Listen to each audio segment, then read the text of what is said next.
Over the last several months, I've been building this massive CNC machine that also has a rotary axis on it, a fourth axis. I can both plasma cut and spindle cut on that rotary axis. But then I thought, wouldn't it be awesome if this guy could spin as fast as a lathe and still give me the CNC precision that I might want for cutting threads or something like that? Now, the stepper motor that I have on there currently is not up to the task. Stepper motors simply don't spin fast enough in order to operate like a lathe. In order to get that kind of speed and precision, you're going to have to use a servo motor. Now, I have built a lathe before, and there's a video on my channel about that. And in that video, you'll see that I use a treadmill motor very similar to this one, which I'm controlling with a speed controller, like this guy. This guy shows up in a lot of videos, and people always ask me how I made it. And there's a video on that as well, which I'll put a link in the description. But basically, as I turn this dial, I'm going to get power here to my motor, and that controls my speed. If I turn it up, get more speed.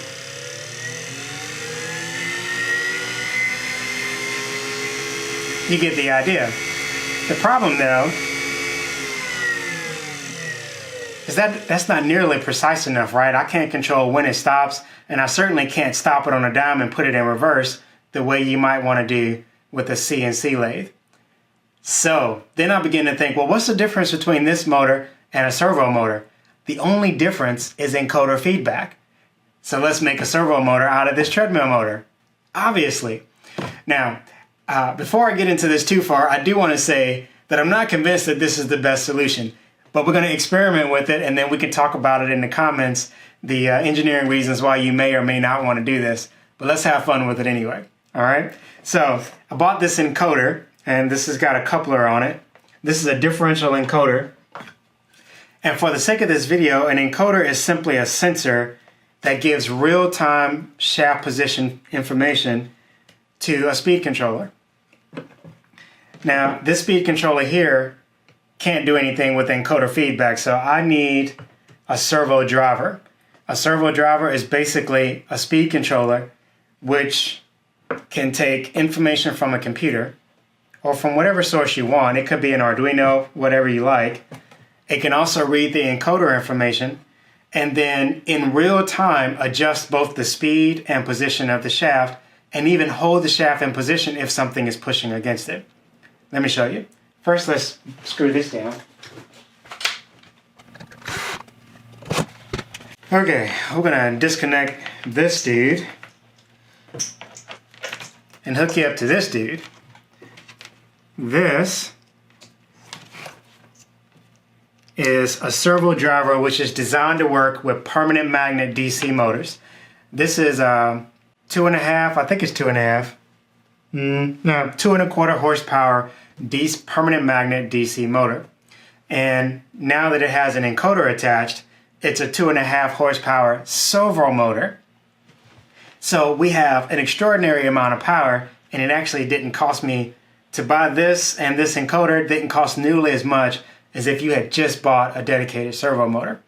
I was going to walk you through all of the wiring, but that's going to depend a lot on what type of CNC controller you're using.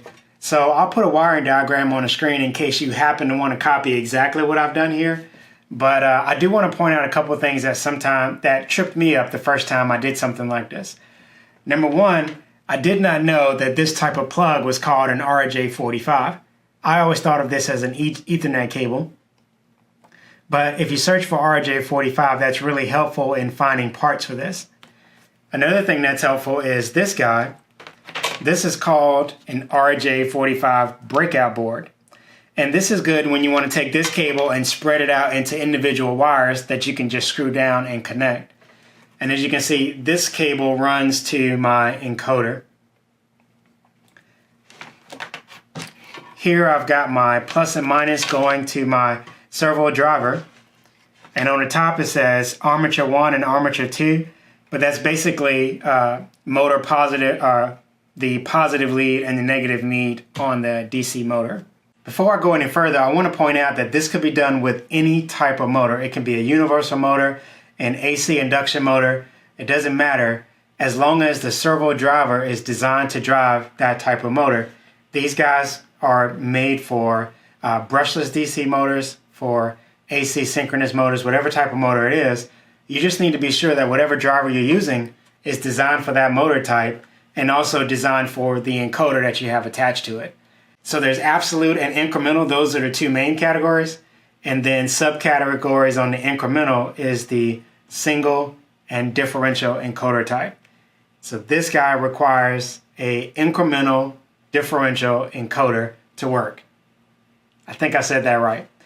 And that's what I have here. There are a couple other components that you're going to need. In my case, I need a DC power supply, but depending upon what kind of motor you're driving, the power supply may be built into the driver, or you may need another type of power supply. But everything is sized according to the motor that I'm operating with. The last thing that you need to do is give the servo driver the commands. You want to tell it what direction to spin and how far to spin it. In order to do that, you need to send step and direction commands. You have many different options for sending those commands to your servo driver. In my case, I'm using this guy. This is a CNC controller, a little mini one that you would use on a small CNC machine. It's a Smart Bob Mini PMDX 414. It's a particular model that I'm using. Of course, it doesn't have to be this one. I bought this guy specifically for this purpose in order to show you guys how you might control this with CNC controls. Now, for my application, I need yet one more piece of hardware in order to talk to my CNC controller, and that is the software Mach 4. Now, you might be thinking, why do you need another step? Why can't this guy send the steps to the servo driver? And that's because this guy isn't designed to do that. This is a CNC controller. It's meant to handle multiple motors at once, and you would send all the commands to this guy, and it commands all the motors. But if you're only controlling one motor, it will be better, or I should say, it will be simpler to use something like an Arduino.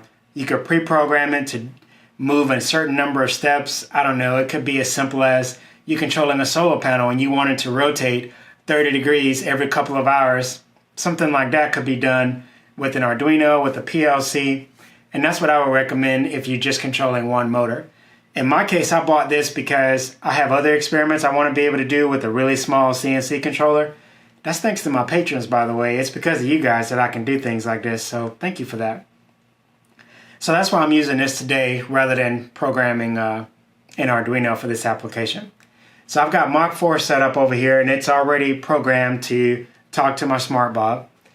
And the jog is set to 5, so I'm just going to leave it there. We're going to jog 5 units.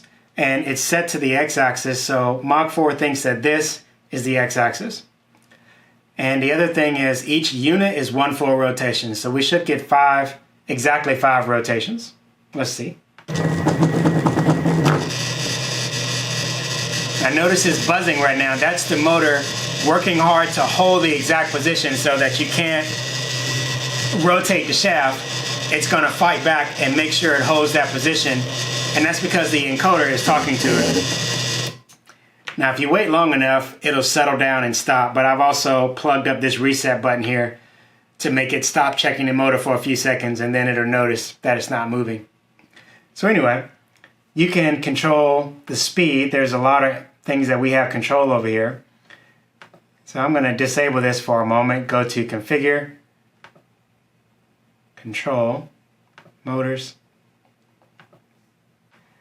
So let's make some changes here. We'll set this guy to, I don't know, 1,000 RPMs. Hopefully this Smart Bob can handle that. Let's see. Okay, so we're now set to 1,000 RPM. Enable. And now we're going to go G00, X. I don't know. Let's go 500.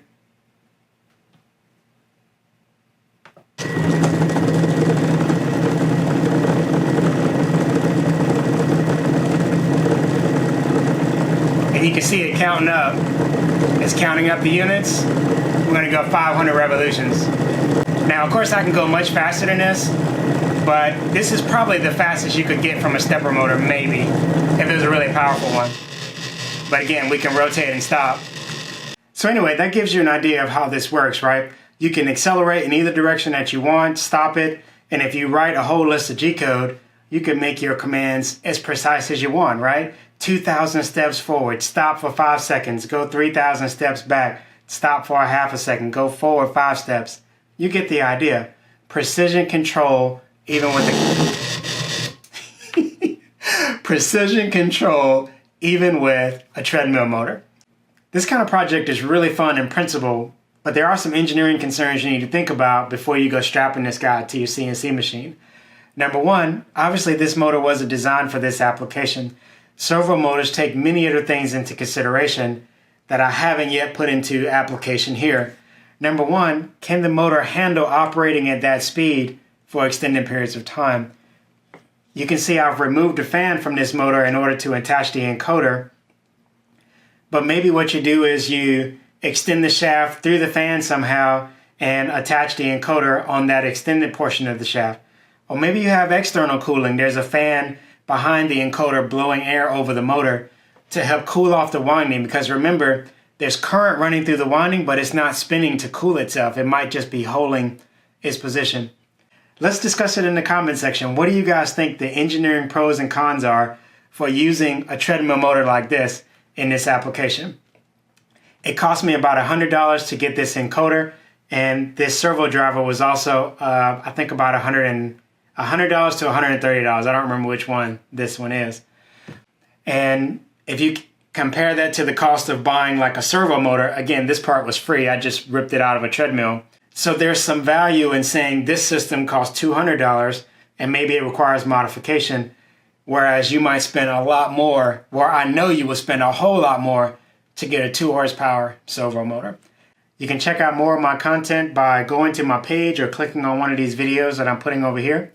And if you want to be notified when the next video comes out, you should hit the subscribe button so that you don't miss anything. Until next time, thanks for watching.